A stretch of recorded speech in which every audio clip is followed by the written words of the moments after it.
இந்த வருஷம் வெளியாகி பல டேரக்டர்ஸ் இருந்து பெரிய பாராட்டுகளை பெற்று மக்கள்கிட்ட இருந்து நிறைய விமர்சனங்கள் சந்திச்ச படம் கொட்டுக்காளி. சமூக வலைதளங்களில் படம் சம போரு, கதையே இல்லை, ஒஸ்ட் எண்டிங்கு, இதுக்காக இவ்வளோ ஹைப் கொடுத்தீங்க, 2024 மிகப்பெரிய ஸ்கேமே இந்த படம் தானே ஏகப்பட்ட மீம்ஸை பார்க்க முடிஞ்சது. இப்படி இந்த படத்தை குறை சொன்ன பல பேரோட ஒரு காமன் பாயிண்டாக இருந்தது, படத்தில் என்ன சொல்ல வராங்கன்னே புரியலன்றது.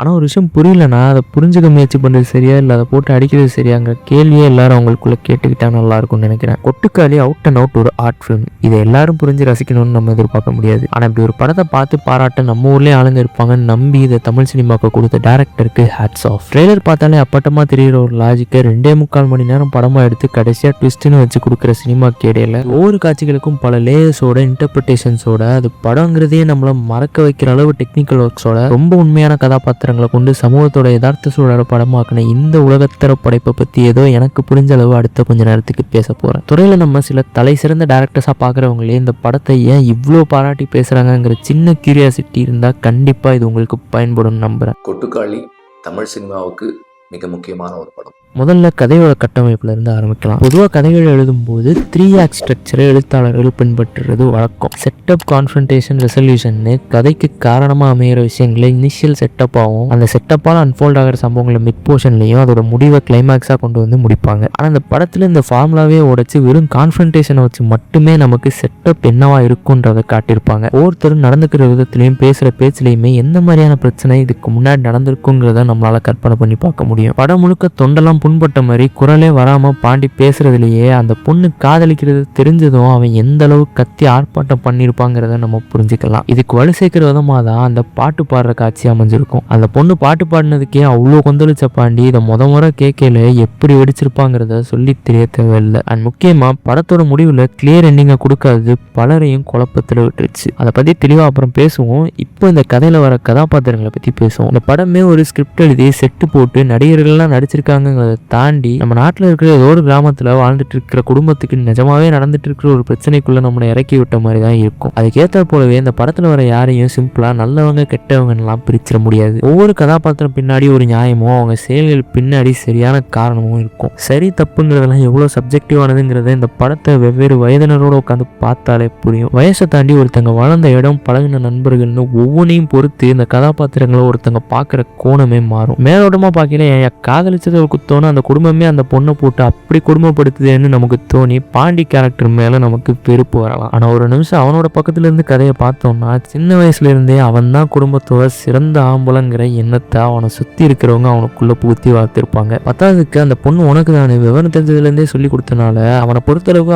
அவனுக்கு தான் பதிவாகி அவளுக்காக கடன் வாங்கி வட்டி கட்டுறதெல்லாம் பண்ணிட்டு இருப்பான். இப்ப இந்த செய்தியை கேட்ட உடனே அத்தனை நாள் தான் நினைச்சதெல்லாம் ஒரு பக்கம் பொய்யாக, இன்னொரு பக்கம் தன்னை விட்டுட்டு இன்னொரு ஆம்பளையும் அந்த பொண்ணு விரும்புறாங்கிற விஷயம் சின்ன வயசுல இருந்தே பில்ட் பண்ணப்பட்ட அவனோட மேல் ஈகோவை நொறுக்கிற விதமா அமையுது. ஆசைப்பட்டவனோட சேர விட மாட்டாங்களேங்கிற ஏக்கத்தோட அந்த பொண்ணு பண கஷ்டத்தால சொந்தங்களை எடுத்து தன்னோட பொண்ணை பாதுகாக்க முடியாத அப்பா அம்மா நமக்கு வரப்போறவன் நல்லா இருக்கணும்னு பார்த்து எல்லாம் பண்ணிட்டு இருக்கையில அவ வேற யாரையும் விரும்புறாங்கிற கோவத்தோட பாண்டி நம்ம பண்ற உதவிக்கெல்லாம் கைமாறா அவங்க பொண்ணை நம்ம பையனுக்கு கட்டி கொடுத்துருவாங்கிற நம்பிக்கையில இருந்த பாண்டியோட அப்பா இன்னைக்கு இவங்களோட போனாதான் நாளைக்கு நம்ம கொண்டுதான் வருவாங்கன்னு கூடவே துணைக்கு வந்த 2 குடிமகன்கள்னு இந்த படத்துல வர எல்லா கதாபாத்திரம் பின்னாடியும் ஒரு நியாயமும் காரணமும் இருக்கும். இப்போ படத்தோட ஒரு பெரிய குறையா நிறைய பேர் சொல்ற விஷயத்துக்கு வருவோம். Lengthy shorts. நிறைய இடங்களில் தேவையற்ற லென்த்தி ஷார்ட்ஸ் இருக்கிறதாகவும் அதெல்லாம் படத்தை போர் ஆக்குதுன்னு நிறைய விமர்சனங்கள் பார்க்க முடிஞ்சது. ஆனால் எனக்கு தெரிஞ்ச இந்த படத்தில் ஒரு தேவையற்ற காட்சி வேறு இந்த மாதிரி தெரியல. ஆரம்பத்திலே சொன்ன மாதிரி ஒரு காட்சிக்கே பல்வேறு கோணமும் டெலிபரேட்டாக சில விஷயங்களை கன்வே பண்ணுறதுக்காகவும் தான் லென்த்தி ஷார்ட்ஸ் வைக்கப்பட்டிருக்கும். இதுக்கு சில உதாரணங்களை பார்க்கலாம். படத்தோட முதல் காட்சியை மீனா பொண்ணோட அம்மா கோயிலிருந்து அவங்க வீடு வரைக்கும் நடந்து வர ஒரு லென்த்தி ஷார்ட்டாக தான் இருக்கும். படத்தில் வேலை பார்த்துருக்கிறவங்களோட பேரெல்லாம் போட்டுட்டு இருக்கிற இந்த முதல் காட்சியிலேயே அந்த அம்மா அவ்வளோ சீக்கிரம் எழுந்து ஊருக்குள்ளே நடந்து வரையில தெருவிளக்கு எல்லாம் இருக்கிறத காட்டி நம்ம ஊர்ல தொழில்நுட்ப ரீதியா எவ்வளவு முன்னேற்றங்கள் வந்தாலும் நம்மளோட சில நம்பிக்கைகளும் பழக்கங்களும் எவ்வளவு பழசாவும் நடைமுறைக்கு தப்பாவும் இருக்குங்கிறத காட்டுற விதமா தான் அந்த காட்சி அமைக்கப்பட்டிருக்கும். இதை கடைசியா அவங்க சாமியாரை பார்க்க போற இடத்துக்கு வெளியில நிக்கிற பைக்கு, காரு, ஆட்டோன்னு எல்லாத்துக்கும் வைக்கிற லாங் ஷாட்லயும் கன்வே பண்ணியிருப்பாங்க. சைக்கிள்ல வரவன்ல இருந்து கார் வச்சிருக்கிற வரைக்கும் எவ்வளவு பணம் இருந்தாலும் அறியாமையோ தவறான புரிதலோ பல இடங்கள்ல பழக்கப்பட்ட ஒன்னாதான் இருந்துட்டு இருக்கு. அப்புறம் பயணத்துக்கு இடையில குலசாமி கோயில் இறங்கி எல்லாரும் சாமி கும்பிட போற காட்சி ஒன்று நடந்திருக்கும். அதில் எல்லாரும் சாமி கும்பிட்டுட்டு போன அப்புறமும் இந்த மீனா பொண்ணு மட்டும் நின்று ரொம்ப நேரம் சின்சியராக சாமி கும்பிடும். அதை கொஞ்சம் நேரத்துக்கு பாண்டியன் நின்று வேடிக்கை பார்த்துட்டு போயிருப்பான். அந்த இடத்துல என்னதான் வெளிப்படையாக அந்த பொண்ணை போய் அவன் தடுக்கலனாலும் அவன் இப்போ அந்த இன்னொரு பையனை நினச்சிதான் சாமிகிட்ட வேண்டிட்டு இருக்காங்கிற கோவத்தை அவனுக்குள்ளே அடக்கிட்டு நின்றுட்டு இருப்பான். அது எப்படி அவனை இறுக்கமாக உணர வைக்குதுங்கிறத நமக்கு காட்டுறதுக்காக தான் அந்த லென்த்தி ஷாட் அமைச்சிருப்பாங்க. லேட்டராக இந்த கோவத்தையும் உள்ளே வச்சு தான் அவள் பாடும்போது மொத்தமாக பஸ்ட் ஆகி ஆர்ப்பாட்டம் பண்ணியிருப்பான் பாண்டி. இப்போ அந்த இன்ஃபேமஸ் மூத்திரம் அடிக்கிற சீனுக்கு வருவோம். சூரிய ஒரு இடத்துல மூத்திரம் அடிச்சிருக்கான், நடிக்கவே முடியாது, இந்த மாதிரி வாழ்ந்திருக்கான். இந்த மூத்திரம் அடிக்கிற சீன்லேயே 2 விஷயங்கள் இருக்குது. முதல்ல ரொம்ப ஆப்வியஸான பாயிண்ட், அத்தியாவசிய தேவைக்கே ஒரு பொண்ணு எல்லாரும் பார்வையிலும் இருந்து மறைஞ்சு காட்டுக்குள்ளே ரொம்ப தூரம் போகிறத காட்டியிருப்பாங்க. அதே இன்னொரு பக்கம் ஆண்கள் தனக்கு விருப்பப்படுற இடத்துல இஷ்டம் போல மூத்திரம் அடிக்கிறது ஆண்களுக்கும் பெண்களுக்கும் இயற்கையாகவே எப்படி ஒரு சமமற்ற சூழல் இருக்குங்கிறத காட்டுறதுக்கு. 2வது பாயிண்ட், அந்த கேரக்டர்ஸோட ஒரு லேயரை காட்டுற விதமாக எடுத்துக்கலாம். அதுக்கு முந்தின காட்சியில் தான் கோவத்தில் மாமாங்கிற மரியாதை கூட இல்லாமல் பாண்டி தகாத வார்த்தையால் அந்த மனுஷனை பேசியிருப்பான். கோவம் தணிஞ்சு அது தப்புன்னு தெரிஞ்சு அவனுக்குள்ள ஒரு உறுத்தலாகவே அது இருந்துட்டு இருக்கும். ஆனால் தப்பை உணர்ந்தும் நேரடியாக போய் மன்னிப்பு கேட்க அவனோட ஈகோ அவனை தடுப்போம். என்ன பண்ணுறதுங்கிற ஒரு தயக்கத்தில் மூத்தம் அடிக்கிறத ஒரு காரணமாக காட்டி அவரையே நோட் பண்ணிட்டு இருந்துட்டு சுற்றி பெருசாக ஆளுங்க இல்லாத நேரத்தில் கேஷுவலாக போய் ஏதோ கோவத்தில் பேசிட்டே அதை மனசில் வச்சுக்காதீங்கன்னு சொல்லிட்டு போவான். அவனோட குற்ற உணர்வு ஒரு பக்கமும் ஈகோ ஒரு பக்கமும் முட்டி மோதுற அந்த அழுத்தத்தை நம்மளை உணர வைக்கிற காட்சியாகவும் அதை நம்ம எடுத்துக்கலாம். இப்படி படத்தில் வர ஒவ்வொரு லாங் ஷாட்ஸும் அர்த்தத்தோடையும் அங்கே இருக்கிற மனநிலையை நம்ம உணர வாய்ப்பு கொடுக்குற கால அவகாசத்தை அமைச்சு கொடுக்குற விதமாக தான் அமைஞ்சிருக்கும். டேரக்டர் இந்த படத்தில் மியூசிக்கே தேவையில்லைன்னு ஒரு போல்டான மூவ் பண்ணியிருப்பாரு. படத்தை ரொம்ப சினிமாட்டிக்காக எலவேட் பண்ணிலாம் காட்ட வேண்டாம்னு டெலிபரேட்டாகவே மியூசிக்கை தவிர்த்து நிறைய சிங்கிள் டேக் ஷாட்ஸ் அமைச்சு த மோஸ்ட் ரியலிஸ்ட் சினிமாவை பார்க்குற வாய்ப்பை நமக்கு கொடுத்துருக்காரு டேரக்டர். டெக்னிக்கலாகவும் இந்த படத்தில் ஏகப்பட்ட மெனக்கெடுதல் இருக்குது. ஆட்டோவில் பயணிக்கிற காட்சிகள்லாம் ஆட்டோட அந்த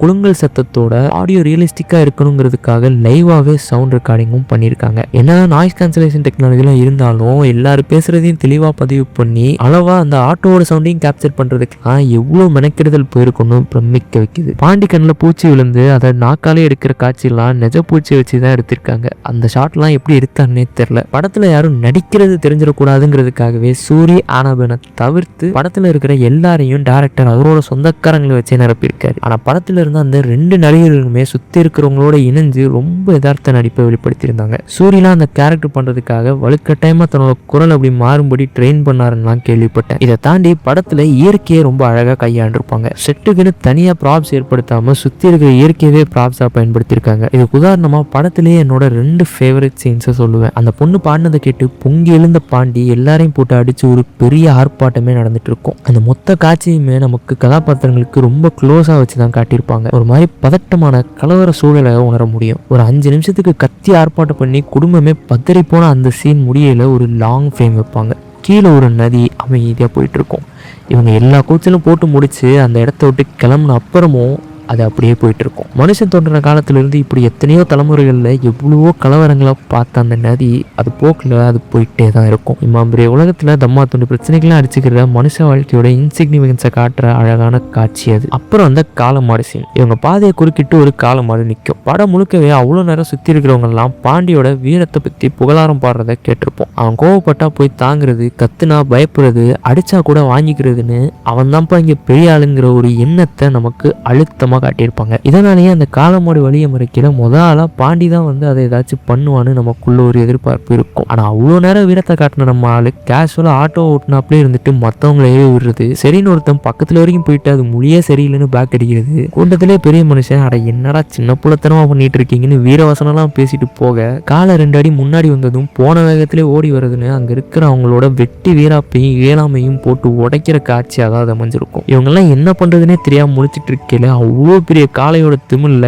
கேஷுவலாக வந்து ஒரு காக்கா உட்காந்துட்டு போகிறதெல்லாம் மனுஷனோட பார்வையில் வீரம்னு கட்டமைச்சு வச்சிருக்கிற விஷயம் இயற்கையில் எவ்வளோ அர்த்தமற்ற ஒரு விஷயங்கிறத காட்டுச்சு. இவங்களோட கொஞ்ச நஞ்ச ஈகோவையும் மொத்தமாக உடச்சி விடுற மாதிரி இத்தனை ஆம்பளைங்களும் மிரண்டு போய் நின்றுட்டு இருக்கல ஒரு குட்டி பொண்ணு வந்து கேஷுவலாக அந்த காளையோட பேசிட்டே அதை இழுத்துட்டு போகும். இது போக படத்தில் பல மெட்டஃபோர்ஸும் பயன்படுத்தப்பட்டிருக்கும். படத்தோட ஆரம்பத்துலேருந்தே காட்டப்படுற சேவலை மீனா பொண்ணோட ஒப்பிட்டு காட்டியிருப்பாங்க. சிறகடிச்சு அது பறக்க முயற்சி பண்ணல, அதோட காலில் கல்லை கட்டி போட்டு அடைச்சி வச்சிருப்பாங்க. அது தப்பிக்க முயற்சி பண்ணா கூட கும்பலா போட்டு அதை அமுக்கி பிடிச்சிருவாங்க. படம் முழுக்க அதுக்கு ஒண்ணுன்னா எல்லாரும் பதறி போய் அதை பார்த்துப்பாங்க. நடுவுலயும் ஒரு காட்சியில பாண்டியோட அப்பா அந்த சாமியாட்ட போயும் இவ இப்படியே இருந்தானா நானே அவளை அறுத்து போட்டுருவேன்னு சொல்லியிருக்கிறதுக்கு ஏற்ப கடைசியில அவங்க அவ்வளோ அக்கறையா பார்த்துக்கிட்ட சேவலையே ஒரு பலியா அறுத்து போட்டிருப்பாங்க. மீனாக்கும் அந்த சேவலுக்கும் இருந்த பேரல் மாதிரி பாண்டிக்கும் அந்த குடும்பத்தோட குட்டி பையனுக்கும் ஒரு பேரலை காட்டியிருப்பாங்க. சுத்தி என்ன நடக்குன்னே தெரியாம அப்பாவே அவங்களோட பயணிச்சுட்டு வர இந்த குட்டி பையன் மாதிரி தான் ஒரு காலத்துல பாண்டி இருந்திருப்பான். அவன் வளர வளர இங்க அவன் தான் எல்லாமே சுத்தி இருக்கிறவங்க எல்லாம் ஒரு சூழல் அமைச்சு கொடுக்கறதும் அவனை சுத்தி நடக்கிற விஷயங்களும் தான்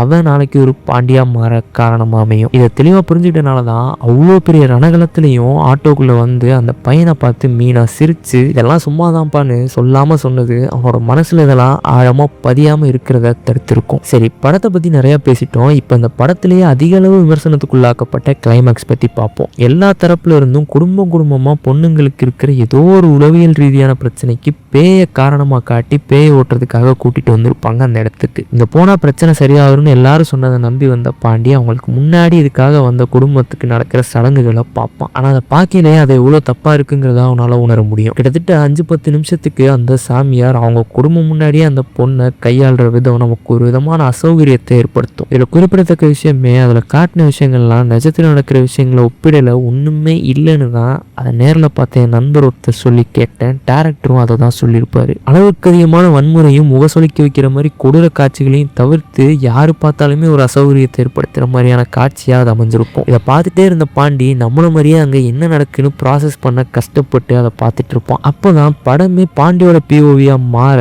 நம்மள பாண்டியோட இடத்துல நிறுத்தி அடுத்து என்ன பண்ண போறங்கிற கேள்வியோட முடிச்சிருப்பாங்க படத்தை. ஒரு சம்பவம் நடந்து அதுல குறிப்பிட்ட ஒரு பக்கத்துக்கு பாதிப்பு ஏற்பட்டு இது சரி இது தப்பு, இவங்க நல்லவங்க இவங்க கெட்டவங்க, இங்க இதுதான் பிரச்சனை இதுக்கு இதுதான் தீர்வுன்னு சொல்லி முடிக்காம ஒரு சம்பவத்துக்குள்ள நம்மளை இறக்கி விட்டு ஒவ்வொரு கதாபாத்திரங்களோட பார்வையில இருந்தும் நம்மளை யோசிக்க வச்சு நம்ம சமூகத்தோட கட்டமைப்பையும் பிரச்சனைகளையும் போட்டு உடைச்சு அதுல நம்ம என்ன பண்ணுவோம்னு பாக்குற எல்லாரையும் சிந்திக்க வைக்கிற ஒரு படம் தான் கொட்டுக்காளி. இப்படி இந்த படத்தோட ஒவ்வொரு ஃப்ரேமையும் நிறுத்தி அனலைஸ் பண்ற அளவு கண்டென்ட் இருந்தாலும் இது மாதிரியான படங்களுக்கு பழக்கப்படாத நம்ம ஆடியன்ஸ்க்கு இது ஒரு வில்லேஜ் விலாகா தான் தெரியும். இன்னைக்கு இது புரியலன்னு சொல்ற நம்ம ஆடியன்ஸ்லாம் தமிழ்ல வர ஆர்ட் ஃபிலிம்ஸை வரவேற்கிற காலம் ஒன்று வந்தா அதுக்கு கொட்டுக்காளிங்கிற இந்த படைப்புக்கு ஒரு பெரிய பங்கு இருக்கும். அப்படி ஒரு காலம் வர வரைக்கும் இப்படி எப்பயாச்சும் வர படங்களை தவறாம பாராட்டி பார்க்க வேண்டிய நம்ம வழியை பண்ணிட்டு இருப்போம். இது மாதிரியான இன்னொரு ஃபேபிள்ஸ் வீடியோவில் உங்களை சந்திக்கிறேன். நன்றி.